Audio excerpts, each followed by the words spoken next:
लड़की बहुत अच्छी टेलर है, ये आपने ठीक तरह से पता तो किया है ना? अरे हाँ भाग्यवान, मैंने सब पता कर लिया है। अब तुम चलो, देर हो रही है। मेरी समझ में एक बात नहीं आती कि तुम मेरी शादी करने की बात करने जा रही हो माँ, या अपने दुकान के लिए नई टेलर देखने जा रही हो? अरे चुप कर, अभी तू बच्चा है, दुनियादारी के बारे में तुझे कुछ नहीं पता। अरे तू तो एक प्राइवेट कंपनी में काम करता है, और प्राइवेट कंपनी का क्या भरोसा। लेकिन माँ, अरे तेरे पिताजी से पूछ ले, इन्होंने अपनी जिंदगी में कितनी नौकरी पकड़ी है और छोड़ी है। अरे वो तो मैं थी जो सिलाई करके घर चलाती थी। अरे बेटा, बुरा वक्त कभी फोन करके नहीं आता। टेलर बहू लाऊंगी तो मेरे साथ दुकान में सिलाई करेगी, समझा? चल अब। दोपहर होने तक तीनों लड़की वालों के घर पहुंच जाते हैं। सभी बातें और चाय पानी होने के बाद, बहन जी, आपका बेटा रोहित एक अच्छी कंपनी में काम करता है और अच्छी तनख्वाह भी है। बस हमें और कुछ नहीं चाहिए। हमें आपका बेटा बहुत पसंद है। हमें भी आपकी बेटी मीना पसंद है जी। मुझे लगता है हमें बच्चों को भी आपस में बात करने का मौका देना चाहिए। हाँ हाँ, आपने बिल्कुल सही कहा भाई साहब।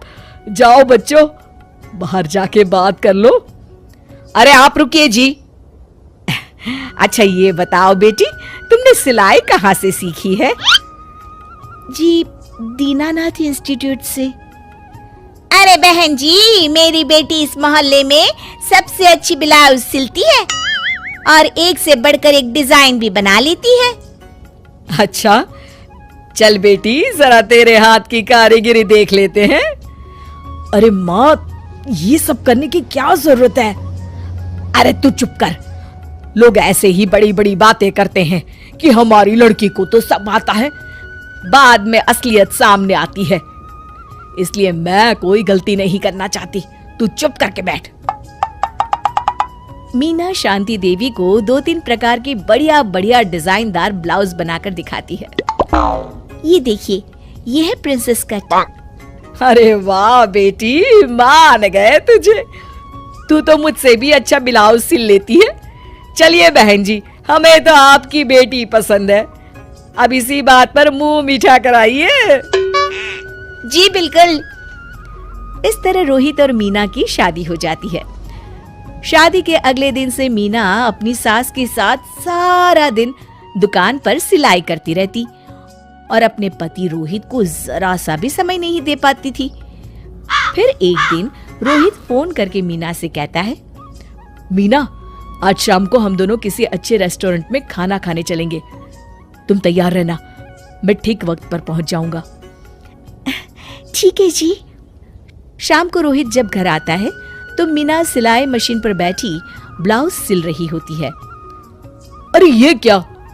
मैंने तुमसे कहा तो था कि शाम को हमें रेस्टोरेंट में खाना खाने के लिए जाना है, और तुम हो कि सिलाई कर रही हो। हद हो गई। मुझे माफ कर दीजिए जी, क्या करूं, ये ब्लाउज मुझे कल अर्जेंट सील कर देनी है। सारा दिन तो तुम माँ के साथ दुकान पर सिलाई करती हो। अरे कम से कम शाम का वक्त तो मेरे लिए रखा करो। तभी वहाँ शांति देवी आ जाती है। अरे क्यों बहू को परेशान कर रहा है? कल ये तीनों ब्लाउज सुबह सिल कर देनी है। चल जा, अपना काम कर। रोहित चुपचाप वहाँ से चला जाता है। इस तरह अपनी सास के डर के मारे मीना चाहकर भी अपने पति के लिए वक्त नहीं बिता पाती थी। फिर एक दिन रोहित दोपहर को ऑफिस से घर आता है। उसके साथ उसकी कार में एक लड़की बैठी होती है। दोनों एक दूसरे से मुस्कुराकर बातें कर रहे होते हैं। माँ, जरा टेबल पर रखी मेरी फाइल तो देना, मैं भूल गया था। ये कौन लड़की है तेरे साथ? अरे माँ, ये तो मेरे साथ ऑफिस में काम करती है। इतना कहकर रोहित वहां से चला जाता है। उसी शाम, अरे क्या हुआ भाग्यवान, तुम्हारा चेहरा क्यों उतरा हुआ है? किस चिंता में डूबी हुई हो? क्या बताऊं जी, आज रोहित के साथ एक लड़की आई थी। कह रहा था उसके ऑफिस में काम करती है।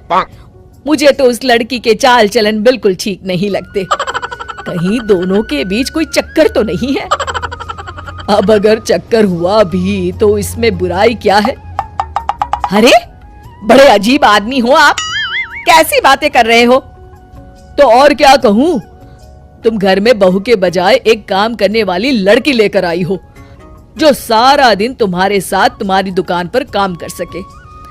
अरे भाग्यवान, शुक्र मनाओ कि मैं शरीफ था, इसलिए मैंने कभी किसी औरत की तरफ आंख उठाकर भी नहीं देखा। पर अब हर कोई तो मेरे जैसा नहीं हो सकता ना। इतना कहकर गिरधारी वहां से चले जाते हैं। शांति देवी समझ जाती है कि गिरधारी क्या कहना चाहते हैं।